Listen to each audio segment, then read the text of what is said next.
सुप्रभात, नमस्कार। आज हम लोग हिंदी का महत्व के बारे में आगे जानेंगे। कल जहाँ तक जान चुके थे क्या हिंदी अन्य देशों में भी पढ़ी लिखी बोली जाती है। आगे जानते हैं हिंदी हमारे देश में युग युग से विचार विनिमय का माध्यम रही है। यानी बहुत पहले से युगों युगों से ये भाषा जो है संपर्क की भाषा बनी हुई है।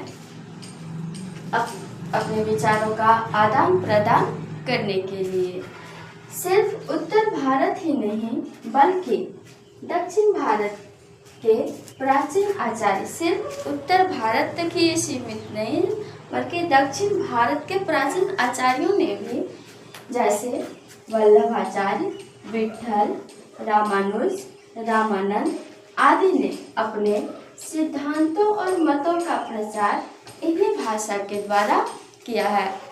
प्राचीन आचार्यों ने भी अपने सिद्धांतों और मतों का प्रचार हिंदी के द्वारा ही किया है।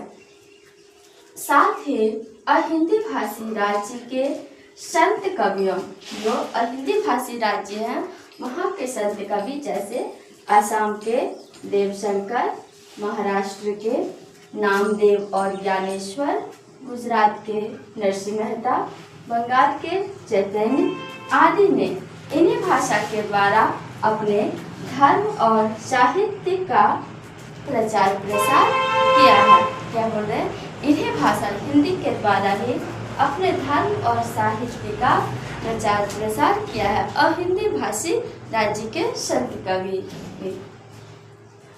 आज हिंदी किसी न किसी रूप में पूरे देश में प्रचलित है। क्या है?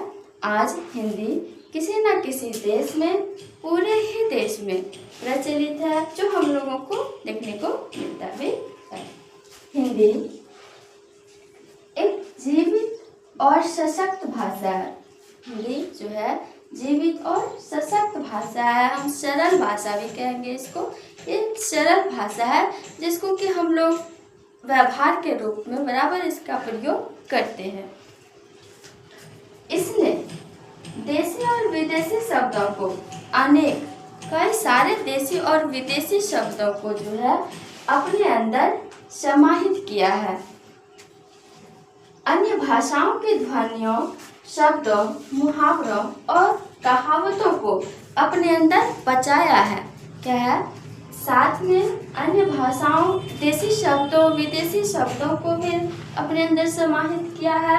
अन्य भाषाओं के ध्वनियों, वर्ण जो है, शब्दों, मुहावरों और कहावतों को अपने अंदर बचाया है। यानी हम कह सकते हैं कि इनकी पाचन शक्ति जो है वो कमजोर नहीं है। इन्होंने सभी को जो है अपने में समाहित करके बचाया है। हिंदी एक जीवित भाषा है। इसका प्रचार प्रसार बढ़ता जा रहा है। हिंदी एक सरल भाषा है जिसके कारण इसका व्यवहार देश के कोने कोने में हो रहा है। मुख्य रूप से हम हिंदी के महत्व में जानेंगे। क्या जान रहे हैं? तो हिंदी एक जीवित भाषा है जिसका प्रसार प्रचार बढ़ता जा रहा है। हिंदी एक सरल भाषा है। सरल भाषा होने के वजह से ही इसको कई सारे लोग अपना रहे हैं, इनको स्थान दे रहे हैं, व्यवहार के रूप में इनका प्रयोग कर रहे हैं।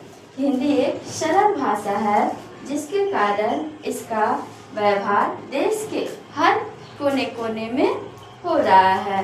तो हिंदी 2800 भाषाओं में से, संसार के 2800 भाषाओं में से हमारा जो है हिंदी तीसरे स्थान पर आता है। वो भी किसमें? 13 भाषाओं में। 13 भाषाओं में से हिंदी जो है वो तीसरे नंबर पर आता है। क्यों? क्योंकि 13 भाषा को बोलने वाले 60 करोड़ से अधिक लोग हैं और सिर्फ हिंदी को ही बोलने वाले 30 करोड़ के आसपास है। कितना? 30 करोड़ के आसपास जो हिंदी को बराबर प्रयोग कर रहे हैं। उनकी संख्या 30 करोड़ के आसपास है और इस तरह से हिंदी हमारा तृतीय भाषा है जो बोलने के लिए प्रयोग की जाती है। तो आज के लिए यहाँ तक ही हिंदी का महत्व को आज समाप्त करते हैं। ये अंतिम था और कल हम लोग पढ़ेंगे हिंदी की विशेषताएं। आज के लिए धन्यवाद।